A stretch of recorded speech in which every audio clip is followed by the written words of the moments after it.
What is up, my Lorcana Goons, and welcome back to the Lorcana Goons channel. You're watching the Quest with a Guest podcast, where every week Zach Stone and I sit down with a fellow Illumineer to talk about Lorcana from a competitive perspective. This week's very special guest, as we prepare for DLC Seattle next week, is the most recent DLC champion, Zan Syed, who just took home the first place victory of DLC Vegas playing Emerald Steel. He's a TCG veteran playing Magic the Gathering at the pro level and has already seen a lot of success in the Lorcana TCG, winning multiple in-person events, topping multiple online events, and already obtaining 2 golden Mickeys, and he's going for his 3rd at DLC Seattle. We're even going to play an Emerald Steel mirror match and really deep dive into what it takes to be a trading card game champion. So huge shout out to Zan Syed for taking time out of his day for this episode. Please go to his channel and give it a like, comment, and subscribe as well. He does awesome content that helps the community, and we really do break down how much of an open book he really is. So if you want to learn from the best, be sure to stay tuned to Lorcana Goons for more. What is up, my Lorcana Goons, and welcome back to the Quest with a Guest podcast.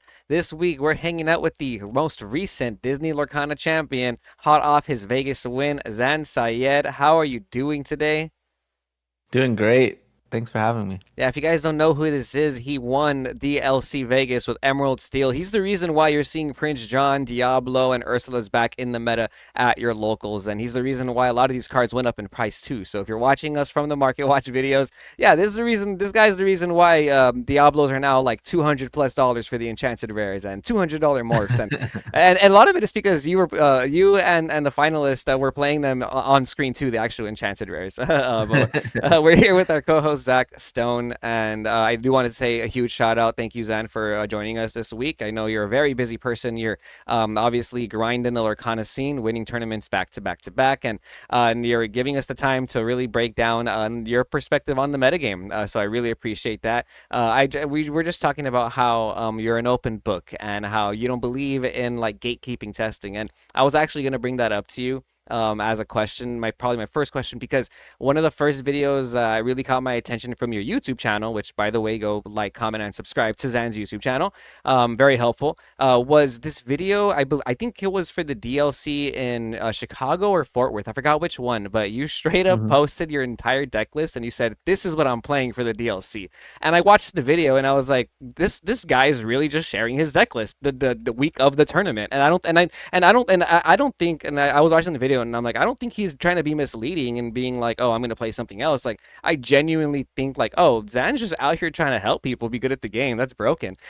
So like when I saw that, it hit me a type of way because I've never seen that in TCGs before. As far as I'm concerned, hyper competitive players do the exact opposite. They gatekeep their lists. A lot of content creators too, they won't share exactly what they're gonna play for the tournaments. They'll even go as far as to like hype up certain lists and then play something entirely different for that weekend. But you're pretty good at sharing through your content and through your community like what your ideas are with the game and like how to progress. And so I just want to ask, like, why is that? Why are you that much open of a book when it comes to something like your deck list? Yeah, it took me a while to get to this point, but what I realized was nobody really cares or like what you're playing majority of the time until you win. Like when you win, then kind of things shift. But for the most part, people are kind of like when they look at a deck list, they don't see like, "Oh, this deck is broken." What they see is like something entirely, like this person is missing something. And it's like really hard to persuade someone like you have something that like such an amazing deck. That's most of the time what happens. What you're looking to do by like sharing the deck list is by getting people to give you feedback, and that feedback can be more valuable than taking like if 1,000 people work on a deck, you're going to get to a much better version of the deck, right? And so let's say you share this deck list and you're able to get some of that feedback because it hasn't been picked up by the masses just yet. You're going to get a closer answer to what you're looking for. And so I did this not only for set 4, I did it for set 3 as well. So basically from DLC number 1, basically my which was in Atlanta. I top four this tournament, but I did notice that 7 out of the 9 rounds that I had to play, my opponents knew exactly what I was playing. Because they either had watched the video or when they saw the name, they asked somebody, and somebody knew, right? And they just told them, "Oh, this is Amber Steel, and that's like a slight bit of disadvantage." But I believe that I wouldn't be able to make that deck list if I didn't get feedback from, let's say, YouTube or other people I shared with in my personal life, right? So, um, yeah, so it's just like it's beneficial for you, um, even if you have the best deck, but it's like 50 out of the 60 cards that are like correct for the most optimal version, that's usually not going to be good enough. You need help figuring out those last 10 cards, and it's hard to like for one person to do it alone. You need feedback. Yeah, 90% of the ideas that are going to be thrown at you are going to be more than 90. It's like 99% of the ideas that are going to be thrown at you are going to be really terrible. But what I've noticed is like my job is like if an idea is thrown at me to like internalize it and filter it properly and not just be completely dismissive of it. And I think that's like the biggest skill set that's allowed me to make some of the uh best decks so far. Yeah, it's important to kind of remember that the smartest people can learn from the silliest questions. And I think it's really important that you're like highlighting that because you put all the information out there and people are going to give you feedback. It's really helpful to just kind of like listen to everything, even if it does become, bad in testing, like on paper, and without practice, anything can be good. And variance applies a lot to this game. I kind of have to ask. I don't know if it was mentioned before in previous videos you've done, but what led you to decide on green steel being like a deck choice that you wanted to play in this meta? Um, yeah, that's actually a it was a complicated path. I would say this is not how it happens for every tournament. Like I would say for like a set 4 and set 3 tournament, the path was more obvious because there were less cards in the pool. And I would say with the errata of Bucky, green steel became a um less likely choice because the version that you had to build without Bucky was such a um complicated route to like figure it out. And so first I want to say I want to give credit to my testing partner for the deck. It was Lorcana bro from Labyrinth. Yeah, Aaron Rubin, And right? yep, he's great, and I wouldn't have been able to figure out the deck without him. So I'll like briefly like touch on how we got to this deck. So Aaron came to me with the deck, and Ed, who had won Dallas, had showed me this deck in Toronto. It was a green steel Clarabelle deck, and it was no discard. But it had Ed didn't have the Diablo package, but Lorcana Bro did. And we played some games uh versus Amber Steel and Red Purple, and what I got from it was that Diablo package is still good. But the rest of the deck is like really bad. So once I realized, okay, Diablo package is good, the next thing that happened was I saw Species red green discard deck, which he top aided some tournament with that I just saw online. And so I tried that out, and wasn't I thought the idea was decent, but the colors just weren't correct. You weren't taking full advantage of certain things. And the card that I got from his list was he was playing the 4-drop Robin Hood, but he was also casting Hypnotize. And so I took the 4 Hypnotize from there, and I was like, let's just put it in a green steel shell. And that's how it kind of came about. I was like, okay, I'm gonna try to build a Prince John focus deck. But it's really hard because you don't have enough like natural discard without yellow. And so like I had to reevaluate Hypnotize basically, if you looked at Decklists at that time, there were like negative copies of Hypnotize. Nobody was playing Hypnotize. So I had to reevaluate Hypnotize and think about it like, oh, this card is actually just a better version of the card that you have forgotten me, right? The way you can think about it is like it costs one less. It has the same exact value output. Your opponent discards a card and you draw a card, and it's never dead, right? At worst, it's gonna be 3 ink, draw a card, right?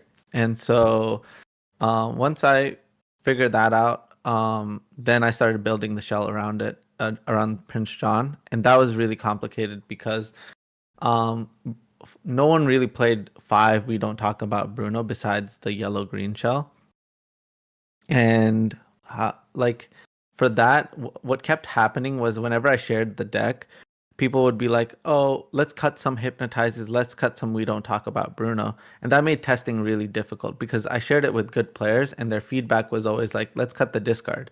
But if you cut the discard, the Prince John becomes bad. And so basically, I had to start ignoring people's advice because I'm like, I don't think that they get it. And I explained that to Lorcana bro, and he helped me kind of like hone in on the fact that we can't cut these like discard cards, and we have to like build the deck with those constraints.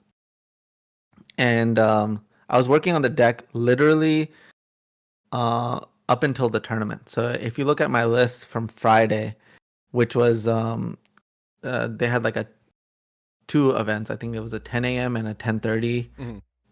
That was like 8 rounds or 9 rounds or something like that. I played 4 Smees and 2 Crickies over the Morphs and the Tinkerbells. And during the tournament, I ran into Ed, and Ed was playing Morphs and Tinkerbells. And I was like, oh my God, they came to the same conclusion, like opposite of us. Like good players are getting to the same conclusion. Come to find out, like nobody in Europe came to that conclusion. Just only these 2 camps in the US came to the same conclusion. So I didn't Tinkerbell, I went off of their testing. I was like more looking to play Robin Hood or maybe Pegasus, and they were like Tinkerbell. And I was like, okay, I'll trust your testing with Tinkerbell, but I'm only gonna give it 2 slots because I have to play Muses and I have to play Cove. Like those are cards that I'm 100% sure are going to be instrumental against like aggro decks, mirror match. I wasn't really thinking about the mirror. I was mainly thinking about Daisy Duck. I think Muses is the best way to answer Daisy Duck. And so Morse was a card that was on the bucket list. It's just I was getting pressure to test me over Morph. But by the time the event ended on Friday, I came up with the list that I ended up playing in Vegas. So let's say I had come up with the list a week in advance, I probably would have put out a video being like, hey, this is what I'm playing. But I never want to walk my viewers or anybody into dark territory of like, I just came up with this exact list literally a couple hours before the tournament. You should play it. I'm not going to do that to somebody. And so I did tell 2 people that I thought it was broken, my best friend Jeremy and my other good friend Ryan. And I told them, you guys should really play the deck, and they did. They had solid runs. They both made over 40 points. But yeah, the other part of this deck is I think it's the hardest deck that I've played in Lorcana so far, because it's just like you're just like nickel and diming people, and it's really difficult to um play this deck 100% perfectly. It's very different than a Bucky style deck. But yeah, that's how I came up with the deck. Nice. I really appreciate that you took a little bit from your experiences watching like other streamers people playing the deck, content creators, and you ended up piecing together what pretty much, like I said earlier, everybody kind of plays now. I actually just worked on a video with these two young Illumineers, 12 and 10 years old, and who won Mirabelles in the past weekend. And one of them, Awesome. Bradley, he was playing Emerald Steel, and like the way he was piloting it, the way he was sequencing Muses and Prince John in the bag and everything, I just thought like, man, I know this kid watched the DLC videos. Like I know he's been watching the channels and stuff.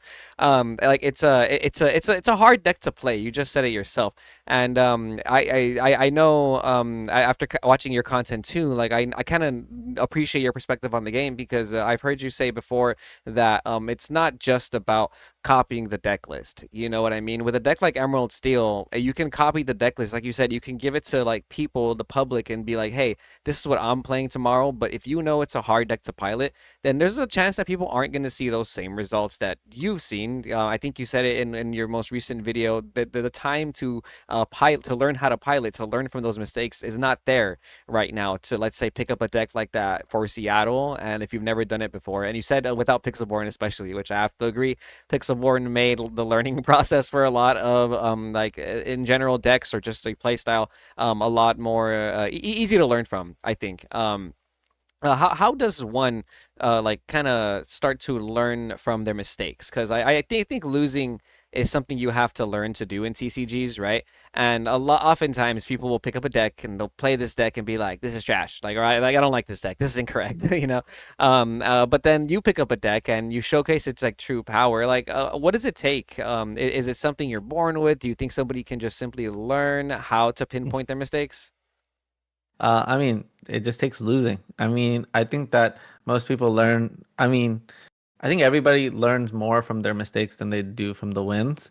And so, I mean, the thing that like you kind of have to do, like majority of the time when you're gonna play in a tournament, you're going to lose, and you just have to you have to sit down and figure out whether the loss was because of decisions you made or the loss was made because there was no like it wasn't in the cards for you to win, right?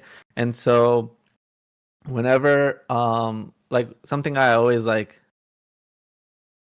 think to myself is like I hope that it's in the cards for me to win, and if it is, then I will find the line, you know? And that's the only thing that I kind of always want from a card game, and Lorcana provides a lot of that because I can always like think back, okay, if I didn't ink this card, could I have played out like found a way to win, or if I had a better read on what my opponent had. But the main thing is, I mean, you should like you have to lose in order to learn. And I think that people are so afraid of losing that they don't like realize how much they're growing, like from their leagues.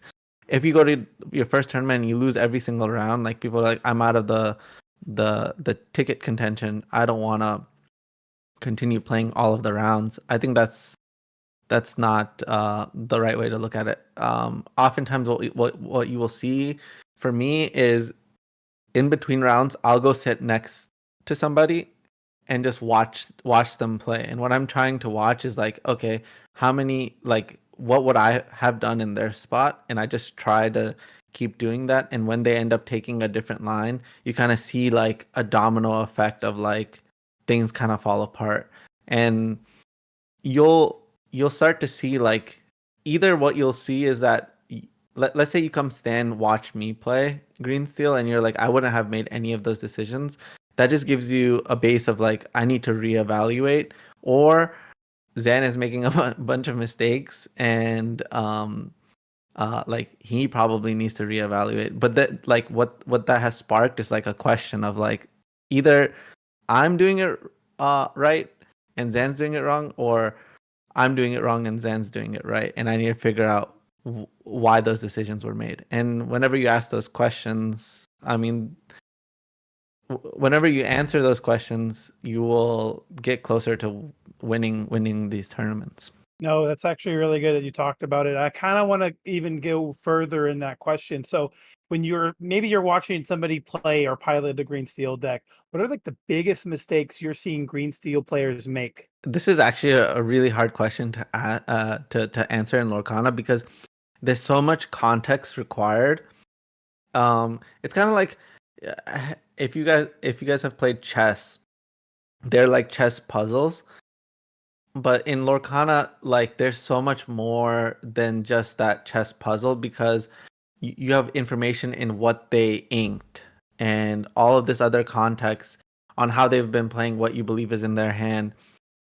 And if you're not asking those questions, you aren't playing the game to begin with, right? Because like a lot of my discard decisions are based on yeah, there's a proper timing, but the timing is also about what I believe is in their hand. But when you're playing green steel, you have so much information because you get to see their hand so many times, right? Let's say I play Diablo or I play Ursula, then I can sculpt my game plan to try to beat what's going on. And so I guess the concept that players need to incorporate when they're playing green steel is they need to steel man their opponent's um, uh, position, right? So steel manning is like when you're trying to put yourself in your opponent's head and like just play the game from their position against you. And if you're able to do that, then you'll see what cards are going to be left over and when you need to hit the discard, when you need to play the Ursula to make sure you hit the be prepared, right? Or if you're supposed to take the be prepared as opposed to how far I'll go. So I think that the thing that green steel players need to do as opposed to other players is they need to learn to think from their opponent's perspective, and the best thing you can do is play those decks, right? Play red purple, play blue red, play amber steel. The more you understand your opponent, the better you'll become with green steel because you'll realize these play patterns will like you'll figure out as the amber steel player when it would hurt most to get discarded or when it would hurt the most to get peated, right? So I mean that's why I think green steel is the ultimate deck because it, uh, it requires you to understand your opponent on a deeper level. I like that. Yeah, you gotta play to your opponent's plays. Zach once told me when he plays Lorcana, he's always thinking of what his opponent can do next turn, and he wants to make a play that makes it the most awkward or the most uncomfortable. Which is pretty much I think how you do want to handle this game. And you mentioned something really important is the context and like the amount of like nuance in this game about with like inking your cards, right? If you set up like a puzzle board for somebody of Lorcana, like these cards, you have to ask exactly what's inked, what's been inked. Would you say that you can keep track of every card you've inked, or like how hard is it to master that? Because I can't keep track of every card I've inked, but like when I play Ruby, I'm pretty good at keeping track how many goats I put down there. um, so it's not that I'm like trying to memorize the cards. It's like how relevant it is to the deck list, right? Like let's say I'm playing against a Kendall red purple list. No, I'm not Mhm. a red purple list. Then um there's key indicators that tell you that you're playing against a certain deck list. And once you know that you're playing against a certain deck list, then it's beneficial to start a countdown in your head like, okay, I've gotten through 3B prepared and right now they're only playing 3B prepared. Like but even more importantly, it's like okay, goats and inking different cards, keeping track of that. I'm constantly like if you watch I'm pretty positive on camera. I'm like always sifting through my opponent's discard.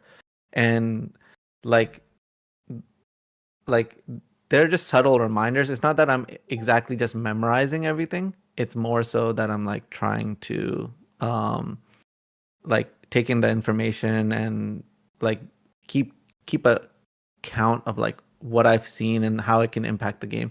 It's about what's going to impact you in the next 3 to 5 turns that you're really thinking about, right? Like let's say I'm playing against the green steel mirror. Tinkerbell is a card that's been on my mind recently a lot. And it's like, okay, Tinkerbell is a card that can swing the game. But it's a card that I feel like I can always play around, even if I'm at the worst position ever.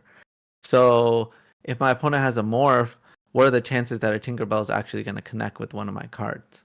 Only if I allow them to, right? I think that I can play it in a way that I can make a Tinkerbell look like the worst card ever, right? And so I'm I'm more so trying to gauge what list I'm playing against and what I think their numbers are. And their ink is just telling me what their inking is telling me. In green steel is telling me even more, right? Like let's say I look at someone's hand and I'm like, okay, this is what I would ink, and they ink the card that I 100% never would have inked. That just let me know, okay, that just gave me a lot of information about what I'm willing to do, what I'm willing to walk them into, right? Like let's say someone can like ink all of their cards and play all their whole hand out, and my hypnotize is going to be dead in my hand.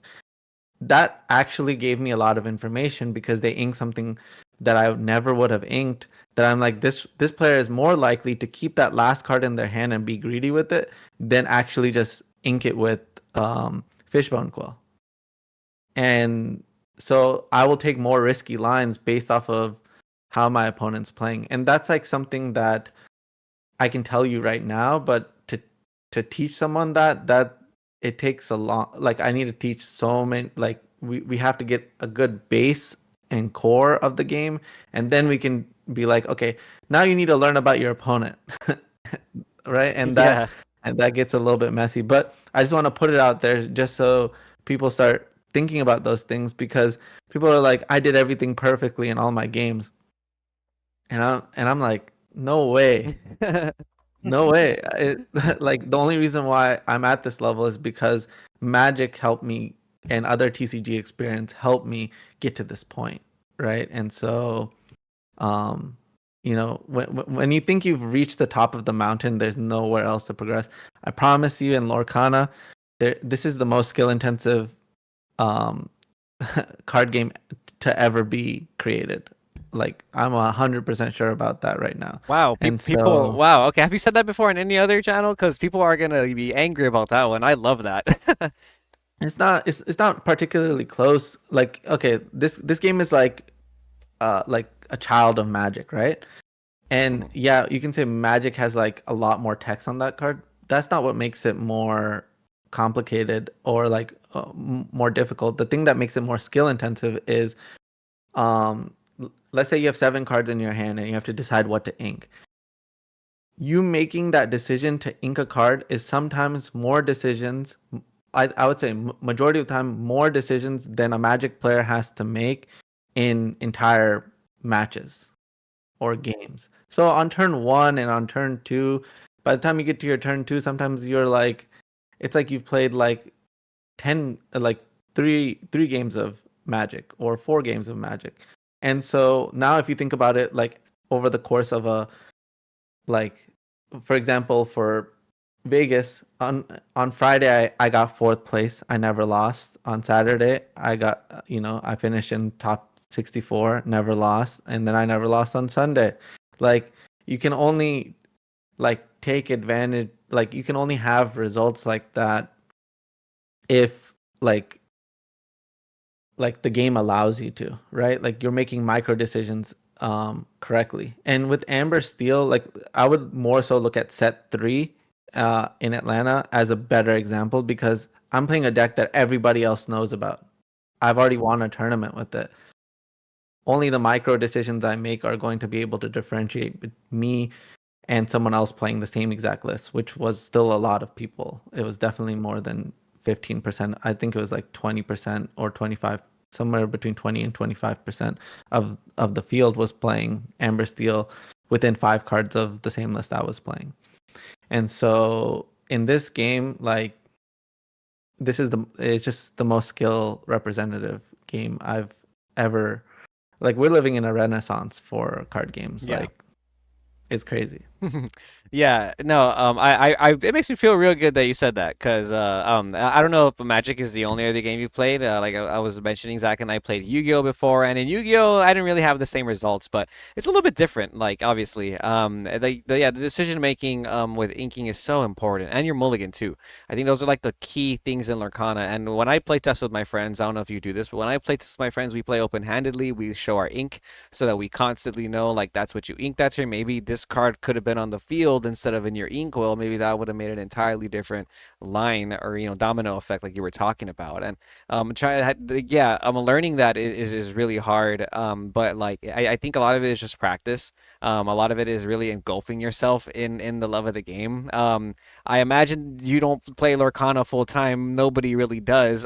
No, no. How do you balance like a personal work life with making content and being this good at a game, being a champion? Because I've seen it from a lot of card games where somebody does really well in an event. No one did this to you, by the way. I'm just saying in some other Mhm. games, somebody does really well in an event, and then there's the assumption that like, oh, that guy has no life, or like that guy is just sweaty, or whatever they call it. You know what I mean? Mhm. Obviously it takes more to that, but like sometimes I can't even push myself to go to locals. You know what I mean? How do you find that balance, man? Um, I will say I didn't put in all of this time for Lorcana from the moment Lorcana came out. I feel like I got really lucky in the sense that this game, a lot of the skills from Magic translated into Lorcana, and I don't think that's always gonna happen in life. But I think that I I honestly feel like I don't put in enough time into Lorcana. I do put more time into work and just like my normal life. And I will say I'm like kind of getting a free pass from the skills I developed from Magic since I played pro Magic and I went a step further, had my own pro team where I had to figure out how to balance everything.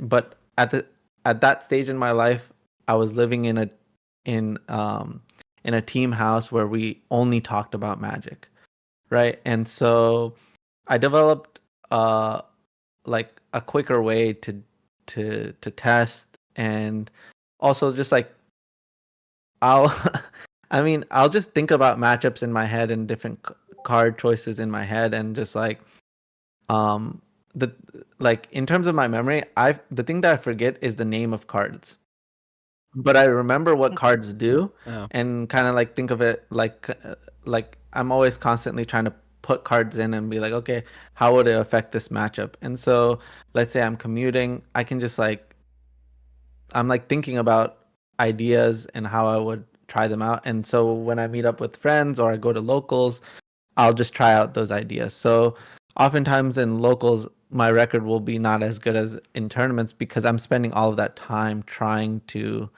um trying to test these ideas out.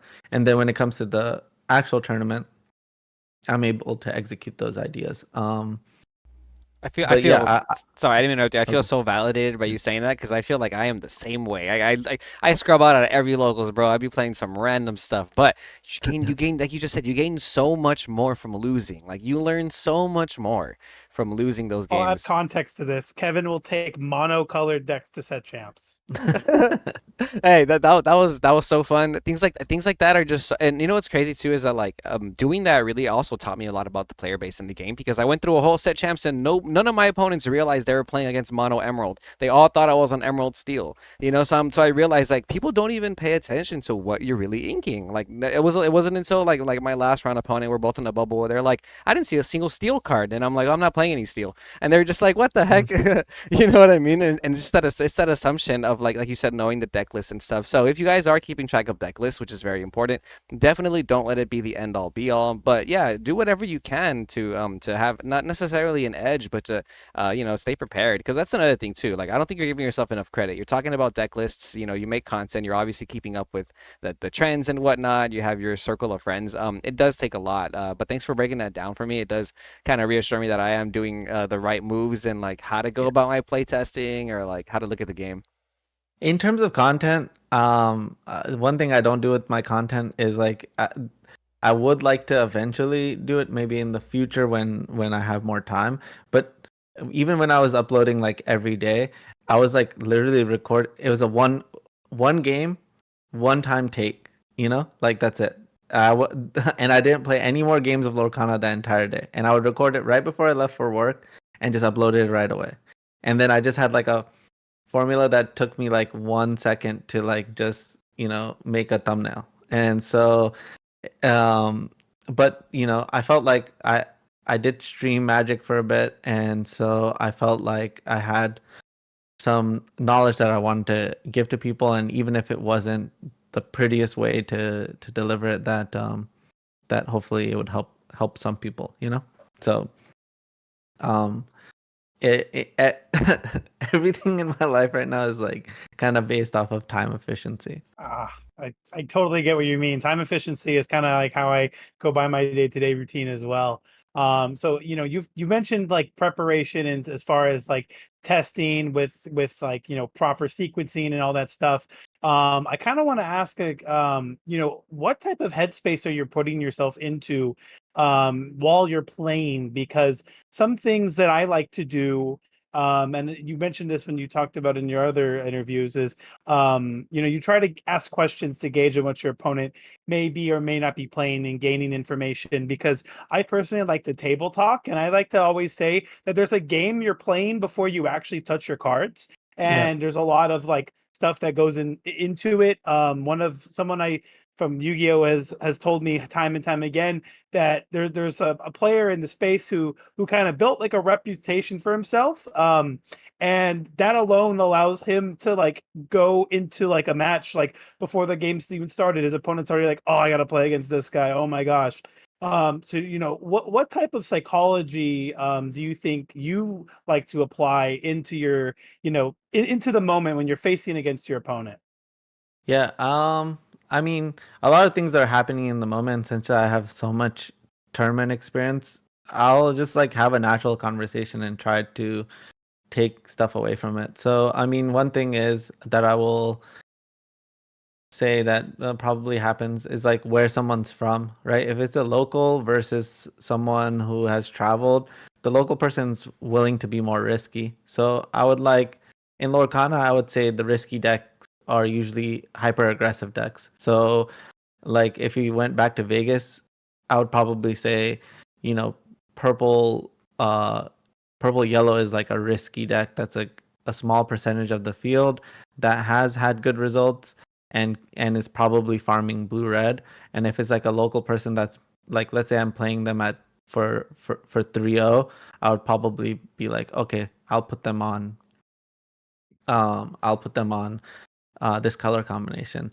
Um with my like people do know who I am, and so when they sit across from me, oftentimes they feel the need to tell me like what their results are. And when they tell me their results, I feel like that gives me a easy path to figure out what they could potentially be playing as well. And so um They'll tell you yeah. results. They'll tell you results like, oh, I've won this many tournaments, or they'll tell you like, oh, my record today is this. Oh, they'll be like, "Oh, I top 16 the DLC the Dallas," or it naturally just happens. Yeah, no, I it'll don't come I up don't or feel something. any type of way about it. I'm just saying like Mhm. that does give me information, Yeah. and I can decipher what they're playing, or like what they're more likely to be playing, right? Like if I know that in the top 64 of Chicago there were, zero Amber Steels, then I'm like, okay, like my opponent's not playing Amber Steel, so more likely to be playing either blue red or green steel or something, or Yeah. red purple. Interesting. You say you bring that up. There's a lot of conversations that happen before the game starts, and whenever Zach has told me about that, I've always been like, I don't, maybe I just not in that headspace. I don't think about it too deep, that way when people tell me where they're from and stuff. But not now I should. And now I'm thinking about it because I wanted to play a risky deck for Vegas, and I'm technically kind of local to Vegas, right? I think some of the things that people do too is they'll ask you like, oh, what have you lost against? And like I hate that question. Yeah, I absolutely hate that question. I'll just be like, and then I always joke around. I'll be like, oh, I lost to luck, or I'll even take it a step further and be like, I lost to myself. Just to let the, just to even to make it seem, I don't know, I don't make it seem like anything. I'd rather just not reveal any information other than like where you from. This is where I'm from. Usually I say hi because I just want to keep like a cool, a level-headed kind of mentality. I feel like I personally can get a little anxious sometimes when playing, and if I get too into my head, then I'll like fumble a card over or something, and that's terrible. So I really just try and think like they could be playing anything. I don't want to make any assumptions personally. Unless it is something like you just said, like, oh yeah, I was in top cut of this, or like I'm traveling from all the way over here. I'm like, oh, then they're more than likely playing a meta deck. Like, there's no way bro flew all the way from Toronto to Vegas and he's gonna play like a deck I've never heard of. So like I'm gonna mulligan for a meta deck type stuff. So I think that is Yeah, good information too. I do want to preface, but I do want to say that I don't have like a talk track where I'm like trying to lead players into Oh no, of course. a place. I will I feel like my thought process is more so like I'm willing to have any conversation you're willing to have, and then I will make my judgments like while I'm mulliganing, but I don't usually try to lead them in the natural conversation. Like I feel like, let's say we weren't playing in day one of the tournament. Everybody's trying to talk about what deck that they're playing and why they're playing it or why they're leaning towards playing that deck. And I feel like only in day two, I mean in day one of the tournament are people like trying to restrain themselves from saying that, right? And so I feel like a lot of times they're saying stuff and they just don't realize that they're giving away information that is just allowing me naturally to decipher what's going on. Yeah. But yeah, I just want to just put that out there. Like I'm not like No, of course, like of having a course. fake conversation with you. I'm having a real conversation, and then you told me something that maybe you shouldn't have. But no one's like trying to like think on that level. But I will say, majority of the time when I'm having those conversations, my opponent already knows what I'm playing. So they're like, even if someone knows what you're playing, like in this game, you kind of have to, you still have to beat all the cards, which is like so. It's so difficult. Like you can't just you can lose to your deck, but it's so much more unlikely. It's more likely that you did something wrong, right? You did something wrong in some scenario that caused you to lose. That's going to be majority of the matches in majority of these tournaments for majority of the people, which is, just hasn't happened in a card game before. And I did want to put this. The first game that I played, first game I collected was Pokemon. First game I played was Yu-Gi-Oh. But that was like set one Yu-Gi-Oh. So Dark Nice. Magician and Yeah, Pot of Greed. Blazed White Dragon time. Man-eater bug. Yeah, Man-eater Bug. Yes. Last Will, whatever. Oh wow. Mirror Force. Oh. Eventually, I stopped playing when Mirror Force and Regeki or whatever. Okay. When because I was like, this is these cards are expensive and they're kind of toxic. But yeah.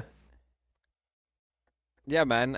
It's super important takeaways there. Learning from your mistakes. It really is about like the skill or like you as a player. And it's not to like knock anybody down. It's just really about understanding that a lot of people practice not just this game but TCGs in general. So if you are playing these tournaments, you're gonna run into a Zan Syed every now and then, or someone that just at that caliber, maybe even a Zach Stone or a Kevin Goons, if you're lucky. But if you're playing me at locals, I'm probably playing something silly. So, but I do want to get a quick game in with you, Zen. I want to load up this this green steel deck in to TTS against Zach Stone. I want him to play the green steel as well, so we can get this mirror match going. Because you did say that Sweet. the mirror match it seems like the hardest matchup, and it seems very skill based from what I can pick up. It definitely is. I mean, the mulligan is definitely difficult. All right, we're back with DLC Vegas winner Zan Syed. He's gonna guide us through this game against Zach. I do wanna check out this opening mulligan. Zan, real quick before we start off, I've had people like ask like, do I think if like the Lorcana scene is getting more and more competitive now that the game is growing and growing? You've played a lot of DLCs in your time frame. Would you say it's been getting harder, easier? Some people tell me that now it's harder because all these other players are in the tournament scene. I think that like the way I think about TCGs are your number one opponent is yourself, and so I mean it's as much pressure as you put on yourself to win, you know. So I really don't think that like I feel like the tournaments got harder as we played from Atlanta to now. I would say like in, for example, in Chicago right after Atlanta, I persuaded myself to play Purple Steel, and I feel like I was my worst enemy there. I had made a video saying that Green Steel was the best deck, and I didn't play it just because I wanted to beat it. And I think that was a mistake, right? I think I should have played Green Steel in that tournament with Bucky, and then I, you know, told people, told my testing friends and myself that I made a mistake and that I'm going to play Green Steel for the next tournament and I'm going to build the best version of it. And so that's what I did with Bucky and for Dallas. And so yeah, I mean I think that it's not getting harder. The game itself, if you want to play at the highest level, is just hard, and picking decks is hard. Um but I don't think like the people are making it any harder. I feel like pretty consistently just difficult to play at a high level. Cool. Good to know. There's always going to be good players in the game. Yeah. There's always going to be top players in those top cuts too. But yeah, thank you for answering that question. I really wanted to get that on there. Okay, so this is our opening hand. We're going to decide who goes first. Zach rolls a 10. Must be nice. We're going to roll. Oops. What is that? 10 also. Okay, roll again, Zach. Oh, yes. Yes, I can't win every dice roll. 7. 12. All right. Oh wow. We're going first. Monster. We're going first. All right. So, our opening hand is Double Pete. We got a Hypnotize, Muses, Diablo, and a Tragic Hero Beast, and a Prince John. What are you thinking? What do you mulligan first? I want to keep Prince John. It's like my initial thought, or the Diablo. All right. First, you tell me what you would keep and what you would get rid of. Okay, so what I would keep and we'll get rid of. So I would probably only keep the Diablo in this hand, because I really want to see the Diablo shift line. And this deck plays a gang of actions, so I'm just assuming we're gonna see an action anyways, and I just want to see that shift Diablo. I do want to keep this Prince John because just in my idea of like running into Emerald Steel, whenever they drop Prince John on me, I just feel like, oh, it's over. Like that Prince John is getting so much value. So I do want to keep these two, but we're not going second. So going first, I probably would just keep this one. Okay. So I would say if I was on the draw, I would lean towards just keeping Diablo. Hmm. But since we're on the play, I would lean towards keeping the Beast because I think that, let's say you don't end up hitting the No, I would keep the Diablo as Oh, well. okay, okay. Yeah, yeah. So, let's say you end up hitting the morph.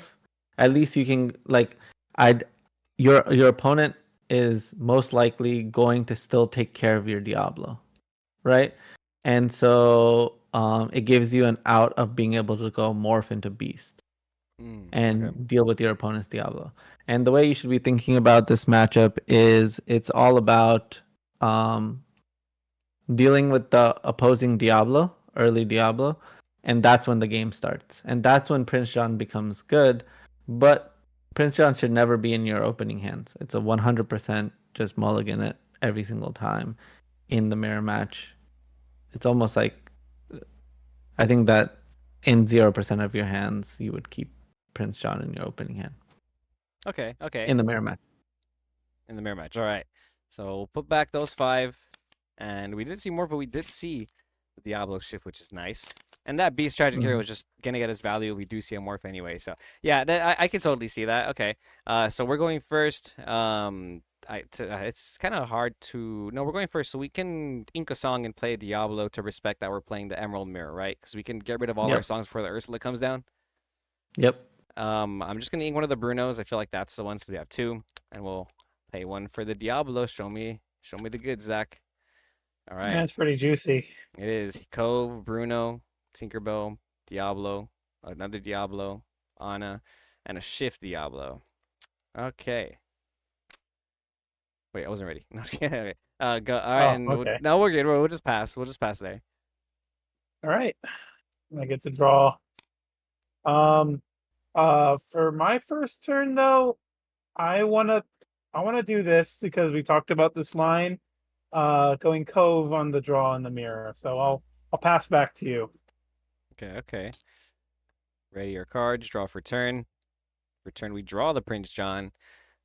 Probably the one we put back. Okay, so Shift Diablo's like what I want to do here. But Yep. do we still we know he doesn't have an Ursula. Do we keep the sudden chill in Okay. So, hand? so we're going to go ink. We don't ink Diablo, Mm-hmm. and then discard the we don't talk about Bruno. Okay. Play the Diablo. Swing into the Cove, 2 damage for free for us. and then pass the turn. Definitely just pass there. Okay. Yeah, I was wondering if we keep the song since we know at least we saw that they didn't have Ursula and I kind of want to capitalize on it next turn. Yeah. Make sure you draw your card. Oh yeah, Yeah, sorry. Diablo's in the back. Diablo's in the bag, a draw phase. Okay, cool. All right. Well, this was the line, so let's see your hand now. All right. We got John, Chill, Ursula, Sad Beast. Sad indeed. Sag. All right. You guys got to ink this, and we'll also put the Diablo in the Cove. Pass back. Cool. Diablo difference. Okay. So Uh, this past weekend I won a set championship and I lost one in the finals. Um, I played against Green Steel 4 times on Sunday and 3 or 2 times on Saturday, and I never lost the Green Steel. I beat it 100% of the times, and I would say they had Diablo on one majority of the games. It's not as overwhelming as Bucky Diablo, so you can come back from it pretty easily. But Diablo into Cove on the play, that's something that's a lot harder to come back from. okay. All right, good to know. Yeah, you can always come back. Not always, but I do feel strongly about that too. The game isn't over on turn 3. Like, this is a lot more to this game. Both of us are still at 0 lore. Okay, so we drew a Hypnotize for turn. Shuffle the hand. Good habits. Kind of want to ink a card, play John, sing the chill. But who do we ink? Are we playing into this beast now, or is it even worth it since it's the mirror match? I mean, this decision is actually really tough, right? So when we looked at Zach's hand, we saw that there was only one song, Mm-hmm. And he inked it. and Oh, yeah, he inked a he copy inked of the it. same. Yeah. He inked. We don't talk about Bruno, right? Mm-hmm. He did. That means he must have drawn a song, but it's not guaranteed he drew right. He drew another action. So either he drew hypnotize or sudden chill or another we don't talk about Bruno. But this Ursula is also a play that we should consider, right? If we end up hitting the what is it called? If we end up hitting Let the Storm Rage On or something like that, that can be game changing as well. But I think that what we're going to do here is we're gonna actually ink the Ursula. Ink the Ursula. Play the Prince John. And this part is actually really tough, but Hmm. I don't think that we sing Sudden Chill. Because we have to decide: do we damage the cove and potentially kill it next turn for free, or do we get a free We, little we, value? we don't get to kill it for free next turn, right? Oh Like no, no, even so if yeah, we we get to. attack it, Mm, then their Diablo attacks our Diablo. mm. Um, and then we can attack with Prince John on it again, and that's not enough, right? And so at this point, what we could do is we could Sudden Chill. Yeah, I think that we're supposed to Sudden Chill. All right, sing sudden chill. All right. Hana goes in the So discard pile. draw a And then card. we'll draw. All right, nice. And then we'll pass. All right, go ahead, Zach. Sorry. We'll draw Don't again. forget to draw. We get to draw for turn. There we go. Yeah, we'll ink the Diablo here. Good read, Zan. It was hypnotized. Crazy. Yeah, you draw a card. Yeah, Hold on. You draw a card. yeah. You Yeah, draw a because card because of the because of the Diablo. yeah. So you discard This was my hypnotize. deciding factor to play Prince John. Wow. Mhm, Oh, because mhm. this interaction is they Yeah. discard and Yeah. you get to draw. We'll go ahead and kill the Diablo with my Diablo here. And then for 3, we'll play another Diablo. Okay. And I'll pass, and I'll draw when you draw. Yeah. Awesome read, man. So I saw that in real time too. That was cool. He straight up was like, he probably drew hypnotize. Nice, nice. Yep. Yeah, or something like that because he inked the song. It makes sense. Makes sense. Okay, so turn 4. We have 3 ink. We're staring down 2 Diablos with a cove. So we're 100% going to play this Pete. Ah, okay. Let's play it first. Yeah. Wham. And And then we're going to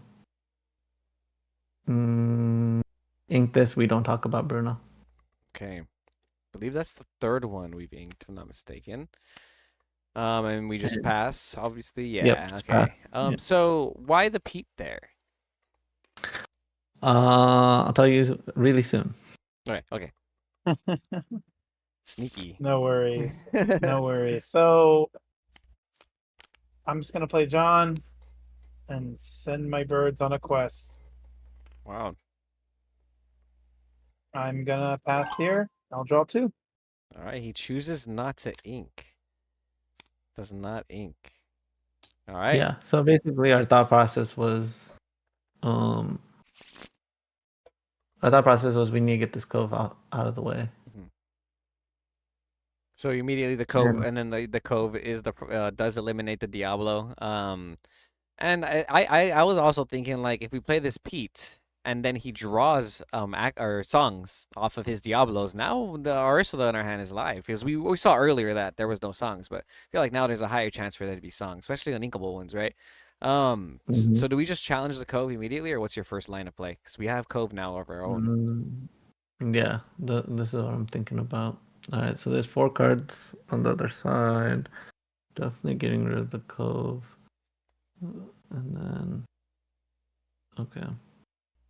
Yeah, we're gonna play the cove and hook up the Prince John, and then take out their cove. Nice. Okay, You mean cool. the Pete? Nope. Or is there? Oh, there's 4 damage on the cove. That's right. He said nope. Okay, so We didn't adjust And that. then, yep, that's at the cove now. this one's going now. And then now take it out with both of them. Yep. And then you're gonna ink this Ursula and play another Prince John. All right. And that Diablo's dead. And we gotta protect our Prince John, right? So Pass there. Yeah, I love that interaction. If the cove dies, then the character there it also has the damage on. It's gonna die too. For 3, we'll play Pete. I'm gonna kill your Pete here. Okay. Sings a strength with his Ink Diablo. this Ursula. Okay. And pass it back. All I right. draw when you draw. Draw when you draw. That's my favorite phrase. All right. All right, Inca, hypnotize. Yeah, I was gonna say not too many options here. You hypnotize, The play the beast. Are we moving the beast or the John? the beast. Move the beast to the cove. And you just want to pass, right? Yeah, we just have to pass. I think. Yeah. Makes sense. Makes sense. All right. Go ahead. Ready, set, draw. We'll get a card to my hands.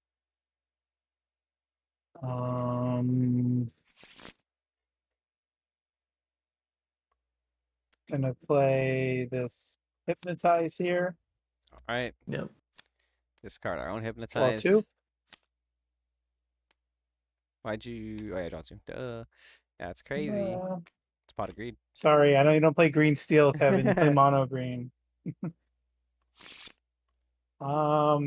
Gosh, this mirror match is quite interesting. I don't know how to fully approach it, if I'm being honest here. Yeah, it's really hard, but I will say Mhm. you have a major advantage. Like I said, the game starts once neither player has Diablos, Hmm. and we have not drawn a strength or a storm A storm. or a second Diablo. True. I don't mind. So I don't mind this beast draws you an extra card because every card you draw, I draw. Exactly, that's So what I'm saying. The game starts once there are no Diablos. we're gonna go ahead and I'll move my Pete to the cove. Actually, no, move. It doesn't matter because I'm just gonna challenge both. Use both to kill your cove. But yeah, go ahead and do that and pass back. I All will draw right. 2 when you draw 2. Lucky Go ahead, draw. cards. There we go. Draw 2. All right. So those are some cards to draw. So Pete was in play last turn. We just have to. You can play actions. now. Yeah. Okay, so you're just going to play Ursula. It's 3. And then we're Yeah, just gonna play this, right? yeah, we're just gonna play that. Bam. Get your Diablo out of here. Get the I Diablo out of guess. here. Mean. Okay, now the real game can start. Even though it's Well, I been mean, they've already gotten yeah, into they're the yeah. No. Job's done. Oh yeah, just pass, right? Or do you quest at no, no, all? no. I mean, we have some decisions here. Okay. We could take out this Pete. Hmm. Yeah, we have to take out the Pete. Okay. So we're using the beast, swinging to Mm-hmm. the Peter. 3 damage there. All right. We're still thinking. Mm-hmm. The John's at the cove, right? No, No. No. Oh, it's not. Sorry, Okay. Okay. if it's to the right, it's in the cove. So Okay. let me make that make more So sense. the reason why we had to swing there is because we don't talk about Bruno is so brutal Hmm.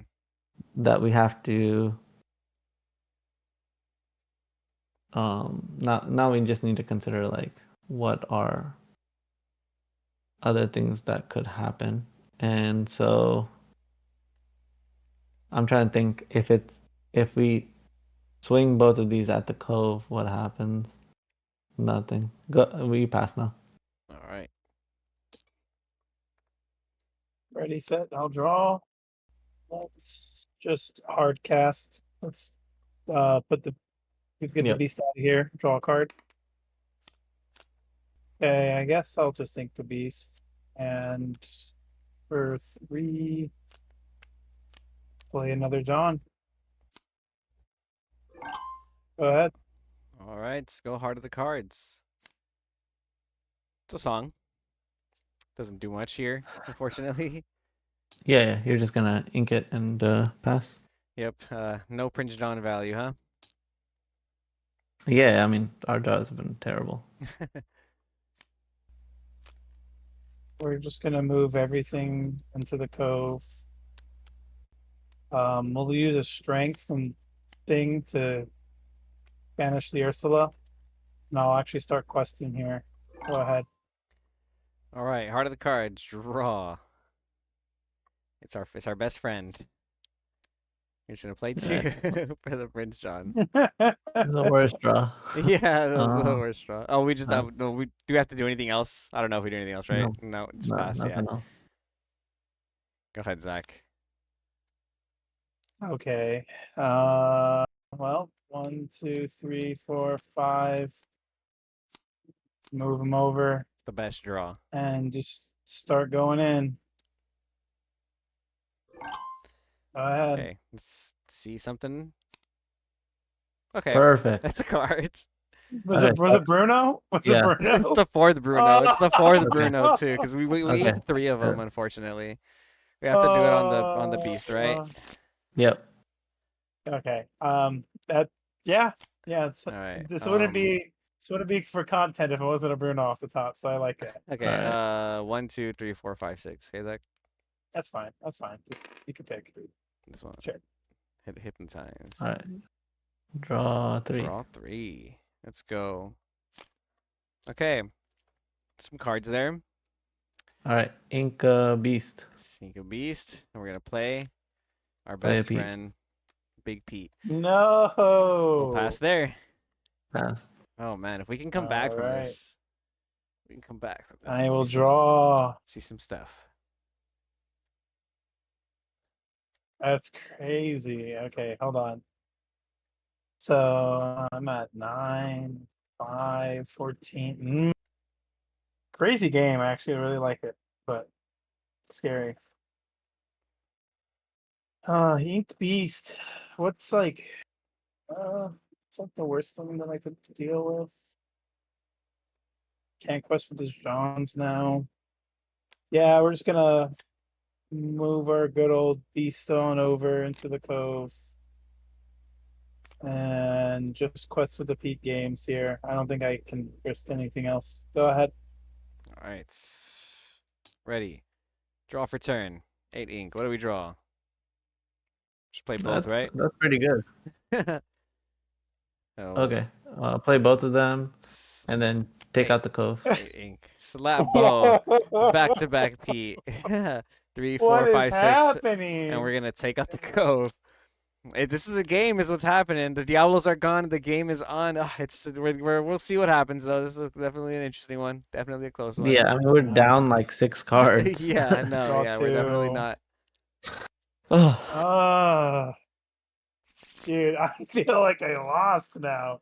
Okay, so it's a there's a Tinkerbell on top of your deck. I just know it. I smell it. I smell it. Okay. If that's the case, I am down to quest with this beast now. Yeah. I think we're just gonna drop these 2. Ugh. And let me think here. I trade quest. Okay, like what are the worst 2 cards that you can draw? If I trade, I let you Anna for free. Am I scared of Anna that much? Kinda not. Kinda am. I'm at 10. That's something to think about. I can gain 1, 2, 3, 4, 5, 6, 7. That's pretty rough for you. Dude, we But gotta you draw will an be Anna. able to take. You have to draw Anna. I want to draw Anna so bad. I know. It's like the cards you can draw are scary, and I'm trying to see if it's quest with everything, or if it's play a little passive, and I think it's play a little passive, unfortunately. Interesting. I don't mind if you trade. Yeah, we're just gonna quest with the Pete and the Beast. Go up to 13, give it back. All right, let's draw our Here it is. cards. All right, come on. Draw 2 for Beast.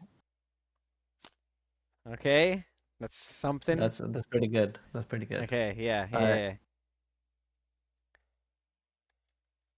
How do All we right. stop him? We're going to Pete Games sing. is an answer to Pete Games. We're we're going to sing "Let the Storm Rage On" with the Prince John on the Beast. On the beast. 2 damage to your Heard. beast, please. Come on, let's go. Heard. What is it? All right. Oh. I'm loving where this Okay. is You're going. going to sing "Sudden Chill" with the Prince John. Oh, so crazy. Let's go. Ah, Pick your poison, Zach. Draw 3. Pick your poison, Zach. thinking, sir. Relax. Pink phase. 13 lore. Ink phase. It's crazy. Pink Oh, phase. okay. Hold on. Let me see my discard pile. What are my odds here? What's he looking at? Five, This guy looking one. at. So two. My His, odds are He only better. plays one Ana, so he's oh, out of Ana. and you saw his list after before, right? You only played Yeah. one on it. Yeah. Very important to So know. draw 3. Big Yeah, brain. open deck list format. Draw 3, Yeah. draw Go 3, ahead. draw I 3. Oh discarded. yeah, you discarded the storm. Storm Rage. Okay. Draw 3 Yeah. because of the Prince Johns. Let's go, baby. 3 cards. 3 cards. What do we draw? Let's Some go. some stuff. That's literally like the best. Okay. Oh, So you're dude. This You're is you're right. crazy. you're gonna Yeah. play the Muse. You're gonna play the Muse. Yeah, my face when I realized what Muse actually does in this game state, bro. Okay, 4 Okay. for Muse. Okay, now we gotta think. This is Okay. actually a decision here. So Okay. I thought I knew I lost. We're going to sing "Let the Storm Rage On" with Prince John on one of the Ursulas. one of the Ursulas. Yeah. Okay. I draw a card. And Draw then your card. Muse is in the bag. Yep. And so you're gonna send the other Ursula back to their hand. All right. And then We got 4 ink left. we're gonna use both Pete's to take out their Pete and Beast. Beast. Okay, so bam bam. And All then right. we're gonna I play figured I'd quest and you do the trading for me. and then we're gonna play another Muse. Okay. I was gonna ask, do we play the Muses or do we play our other guys? Our Diablitos. And yeah, that's all we can do. You don't quest with the no, we're not questing with Beast. Okay, we're gonna pass. Actually go ahead, quest with it. Yeah, okay. That's Supposed to okay. get that 2 lore in. All right, go ahead, Zach. Bam. Because it's All it's the only target on the board. It's gonna Oh die. yeah, it's gonna get hit anyways. Good call. Wait, Good wait, wait, call. wait, wait. Wait. Why do you have Well, why do you have 2 cards? you Why bounce do you have back? 3? Oh, And I yeah. had one Oh, yeah, you previously? won. Okay, gotcha. Oh, yeah. Yeah. So one is Ursula, and then 2 is one is a random, and then 1 is a song for sure. Okay. I can only choose that. Yep. Yeah, it's the song. And then I'll roll a dice here. 1, 2. 2. All right. All right, we'll draw 2. All right. Yep. Oh boy, what a game. What a game, folks. No, that's better into that. Yeah. Yep. We'll ink this. What was it? Sorry. Go ahead and it was Ursula. Mhm. The one you put back. Oh yeah. Play another Pete Games. Oof. It's 1, 2, 3, 4, 5. It's not enough. It's like this so much. That's just a free trade if he gets to do that.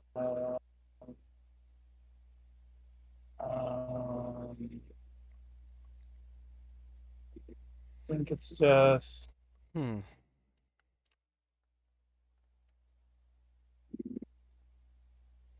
I think it's just full send. I don't know if it's right or not. I'm gonna just run it. Wow. Okay. Go to 18. Pass. No. No. Let's see it. Let's see it. Let's go. Not Anna, but it's a card. That's This I don't love it. same. Um Do we even play it at this point? the value we get is a surviving one of the challenges into the Ursula, right? But then we Yeah. don't play Diablo.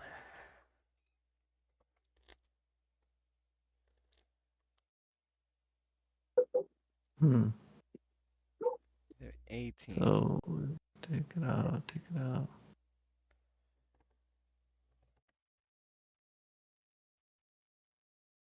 Okay. So let's say we go. Okay. You're going to play. Dang. Actually, this is still tough. Uh, Yeah, because so if we go Cove, then one of the Prince Johns gets to survive, which means we potentially get to like what 16 lore next no, turn, maybe. Prince John is not surviving. Oh, It's dead. okay, okay. Okay. Use both of the muses to take out one Prince John and one Ursula. Okay. One Prince John, one Ursula down. And then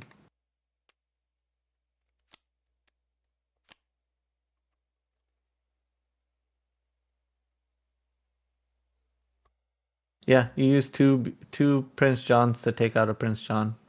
Okay. Quest for 2. Play a Four. Beast, play a Diablo, ink the Hidden Cove. All right. Pay 8. And we always think this Cove, right? Because we gotta play around their Prince John Exactly. stuff. All right. But it's Oh, in so the my in the bad, quest. my bad. Yeah, play around their Prince John stuff. All right. And go. I'll pass there. Go ahead, guy. Draw for turn. Come on, Man, I guess it's fine. It's ink. I can't be mad. Uh, ink sudden chill. I got 9, so I'm just gonna play a 6 and a 3. Oh. Tinkerbell gets to finish off your characters there. I'll just quest with the Pete, and let's see what you can do. Alright, we got one draw. One draw. Let's go. It can be a strength. If it's a strength, we win. It was not a strength. Not a strength. Alright. Oh, yeah, Let's only one draw. GG. See if the second draw would have mattered. Hypnotized also wouldn't matter. Yeah, Yeah, GG's, GG's. Ooh, man, that was a game we were getting there. No, Tinkerbell. That would have been a good like 2 turns ago, 3 turns ago. A good game well, this I next will turn. say that you should look at that game because it should not have been that close. Yeah. It was a. We got really close, and there was maybe. I feel like that turn where you could have quested with all of them, like with the Prince John, Beast, and Pete. You should just quest with them, Nozak. But I don't know. Yeah. Yeah, that's always hard to figure out too when I play Green Steel. Is like when do you accept that all the value is like it's worn out and now it's about just winning the video game. So there's probably a world where I win sooner than now.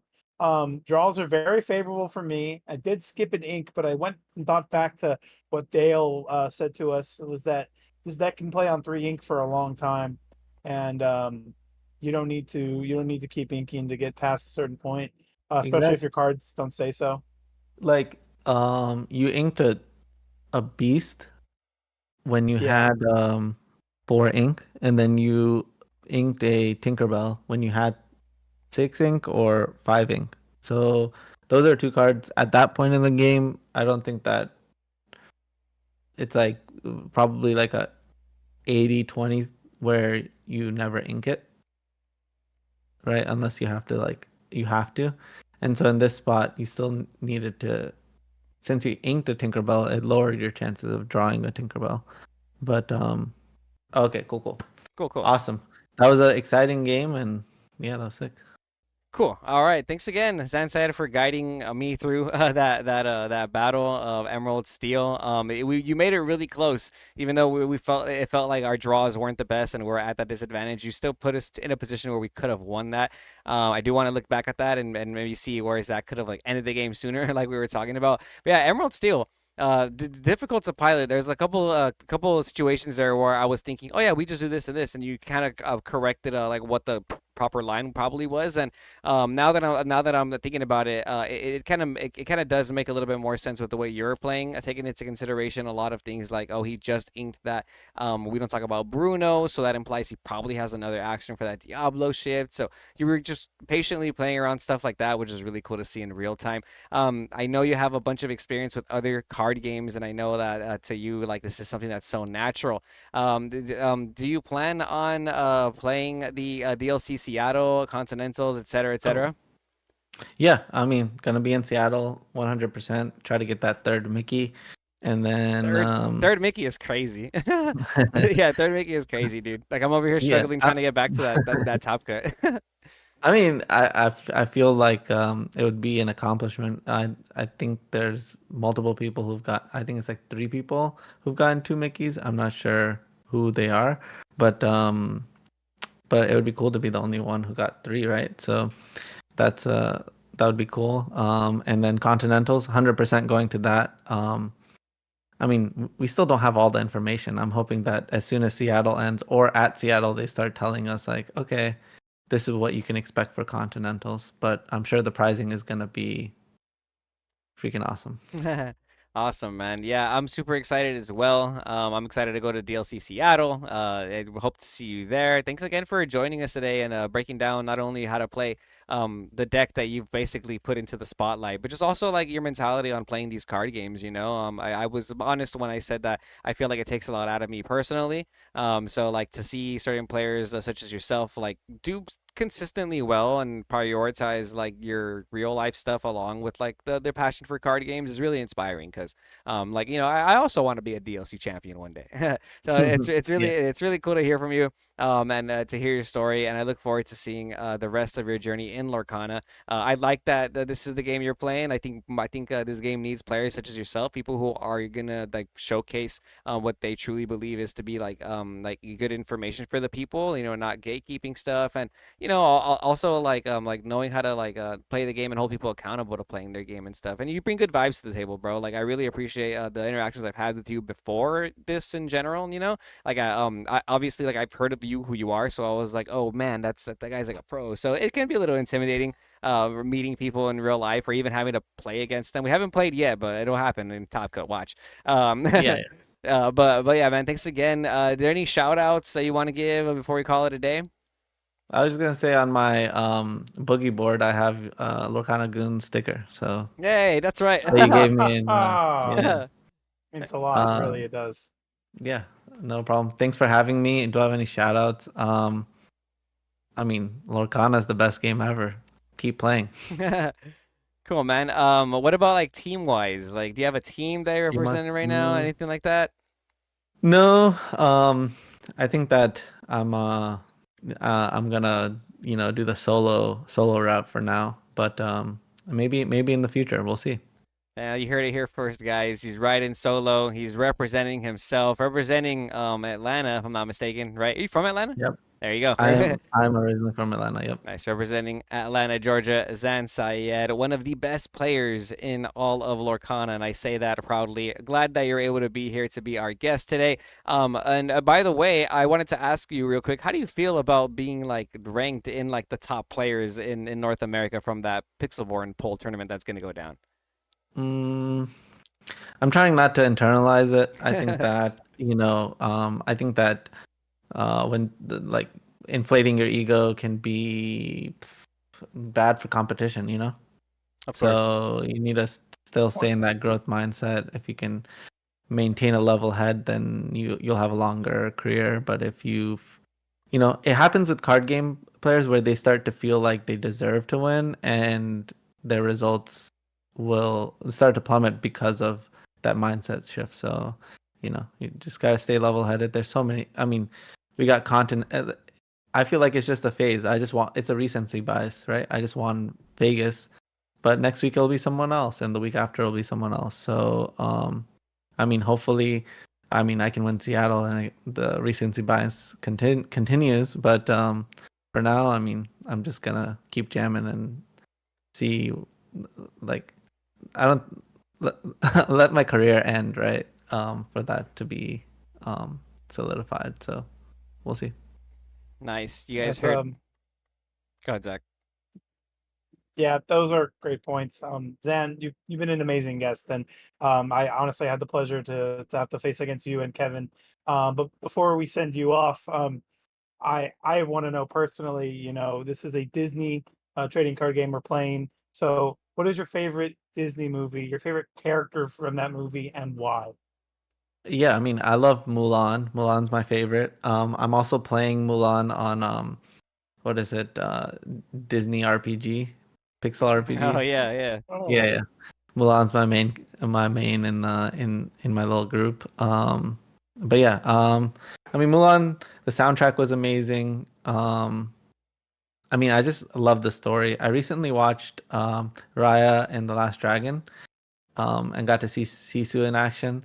I will say I didn't resonate with the message of that movie, but like I enjoyed like the light moments of it, and I was definitely like, yeah, I'm like, there's a new school Disney and there's old school Disney. I'm more old school Disney, so I would say second favorite is probably like Emperor's New Groove. So like those are like wow, my, you know, those are my vibes. it was a classic for sure. Cusco Enjoyer. Love to see it. Awesome, man. Thanks again so much. Been an awesome guest. Guys, be sure to follow Zan Syed on Twitter. Keep up with his Lorcana journey.